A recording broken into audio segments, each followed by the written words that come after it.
E aí pessoal, tudo bom? Bom, nesse fim de semana eu estava comentando com o pessoal, com alguns amigos, sobre a capa da Isto É, que tinha um ataque muito pesado ao Jair Bolsonaro, né, estampando que ele fazia fake news, algo que, enfim, a gente do MBL está muito acostumado a receber esse tipo de ataque, já é quase um ano com ataques recorrentes nessa linha. E além disso, a gente também viu agora, para quem não acompanhou, o Fábio Panunzio, um repórter, um jornalista da Band, né, uma espécie de um âncora deles também, ele foi lá e recebeu o Boulos de uma forma muito simpática, ele e uma outra jornalista. Estamos saindo já aqui do debate, foram muitas horas. Essa é a Daniela. Não, eu não podia nunca ir embora sem falar com você. Eu tô até com ciúmes dessa relação. Uma fã. Aqueceu o debate. Ela ficou Não, só pra esperar. foi o debate. Tudo bem? Sempre, né? Obrigado. Eu sou muito fã. Pô, mas não publica isso que eu tô falando. Publica isso que eu tô falando. Agiu de uma forma muito pouco, vamos dizer assim, isenta, não havia o rigor da profissão, né? Ele demonstrou uma proximidade até um pouco nefasta ali na coxia, né? Logo após terminar o debate, ali naqueles fundos, e todo mundo comentando sobre a imprensa, né? E veja bem, a gente havia feito um vídeo sobre imprensa esses dias, né, comentando que talvez o grande adversário dessa eleição, né, para nós que defendemos o conjunto de valores e ideias que a gente defende, não seja o candidato X, Y ou Z, mas seja sim a imprensa, e isso é tudo muito louco. Como é que eu posso colocar? A gente no MBL a gente não está apoiando nenhum candidato, nem vai apoiar nenhum candidato à presidência da República, né? Não é, a gente já falou isso várias vezes, não está nem no nosso escopo, não tem nenhum candidato que a gente morra de amores, e também a lei eleitoral nos proíbe de fazer isso. Mas é muito claro para a gente que, de alguma maneira, os valores que nós defendemos estão sendo afrontados pelo conjunto da mídia brasileira a todo instante, né? E isso se reflete nos ataques que eles fazem até a candidatos que a gente não apoia, né?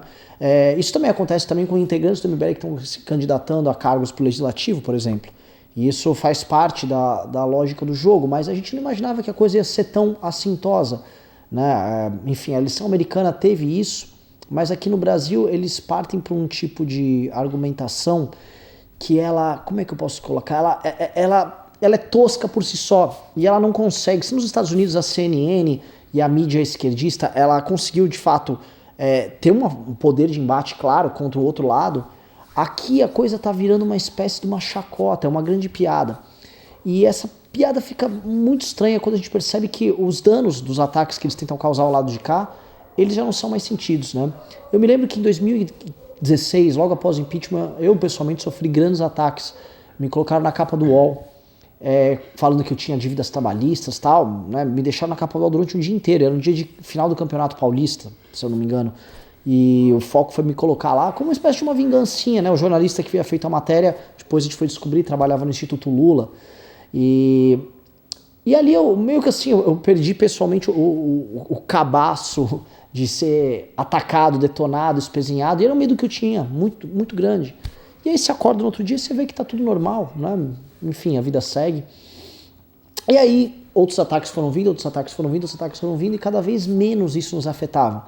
A ponto de recentemente a revista Veja ter falado de 3 edições seguidas do MBL, ter atacado a gente tinha tido um dano de imagem sequer. E aí a gente começa a perceber, veja bem, esses caras esses são os caras que faziam, vamos dizer assim, a vigilância de quem estava no poder. Esse é o poder de impacto desses caras, né? Então a derrocada deles é muito grande, né? E é uma derrocada que acontece a olhos vistos. Mas aquele momento no debate onde o Panunzio encontra o Boulos, encontra aquela outra jornalista, aquilo é muito ilustrativo de algo maior, né? Eu havia comentado nesse vídeo que eu mencionei, 2 semanas atrás, sobre a postura da imprensa lá no caso do Roda Viva, e sobre o fato da imprensa apresentar uma espécie de dissonância cognitiva, uma dissonância moral do restante da sociedade. Como se a imprensa ela vivesse num mundo à parte, que cultivasse valores diferentes, que são os valores que eu, você, as pessoas normais cultivam. E aí a coisa você falar 1 mais 1 é igual a 2, e para essas pessoas soa como algo absolutamente absurdo. Assim como as coisas que eles falam são absurdas para o conjunto da população. E aí esse efeito bolha, quando a gente começa a estudar e a gente olha de perto, né, aquela troca de olhares, aquela troca de afagos, a ausência do tal do rigor jornalístico, a gente também lembra, por exemplo, do livro Raízes do Brasil, do Sérgio Buarque de Holanda, que fala do homem cordial e fala da quase impossibilidade de haver no Brasil relações mais frias e racionais, relações basicamente de cidadão com cidadão se tratando de forma protocolar, o que pra gente soa como quase um assinte. A gente quer ter relações quase familiares uns com os outros, relações onde a emoção prevalece sobre a razão. E a imprensa, por ter se tornado como uma família, um círculo familiar entre si, é um universo pequeno, comungando os mesmos valores, eles agem dessa forma. Então basta você termina um debate, você encerra, olha, acabou o debate, eles já começam a se comportar, eles já se entregam de uma forma muito fácil.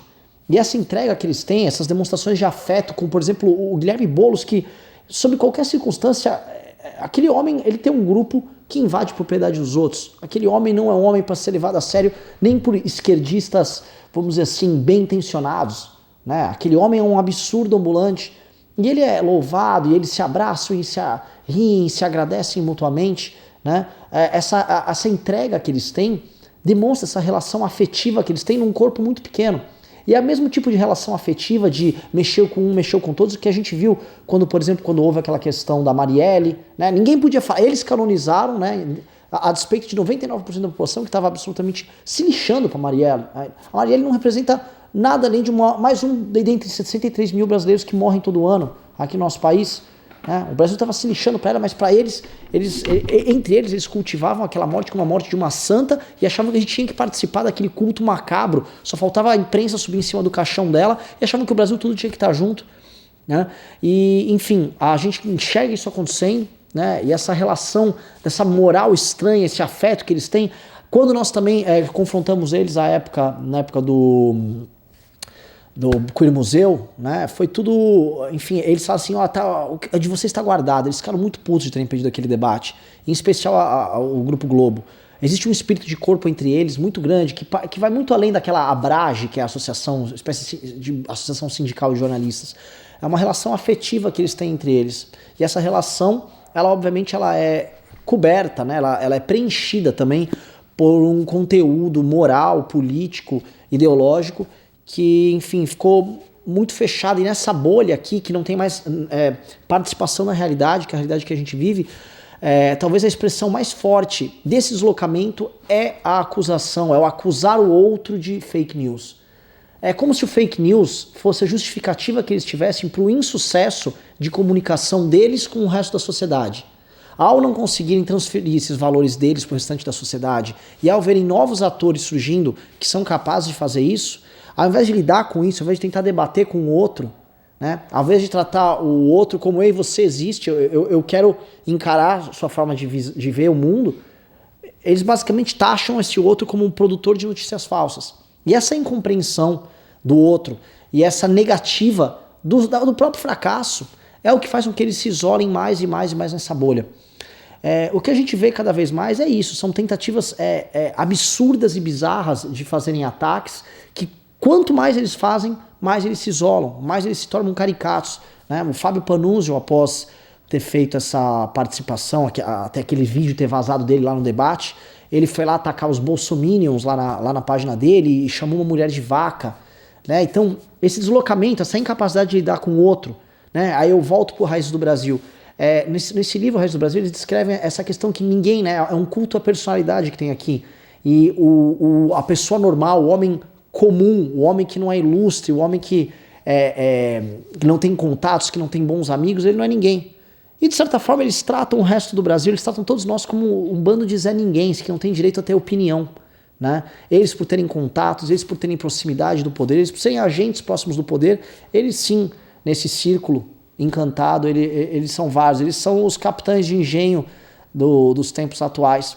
Mas o bom de toda essa história é que, enfim, se há uma tônica nessas eleições, são eleições onde a gente vai assistir o enfrentamento entre essa sociedade silenciosa e, de certa maneira, que não é levada a sério, é uma sociedade que quer se tornar cidadã, né, que vive em busca de cidadania. Tudo que nós queremos, quando falamos que queremos que um Lula seja preso, que justiça seja feita, que nossos impostos sejam menores e que a gente possa viver num país que seja um pouquinho mais justo, o que a gente só está querendo é ser cidadão.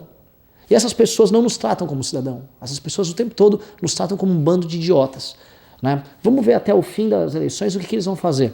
O que eles vão transformar. Quais outros monstros eles vão criar do lado de cá que vão, enfim, se insurgir para derrotar o bullying, né? O bullying moral que essas pessoas fazem.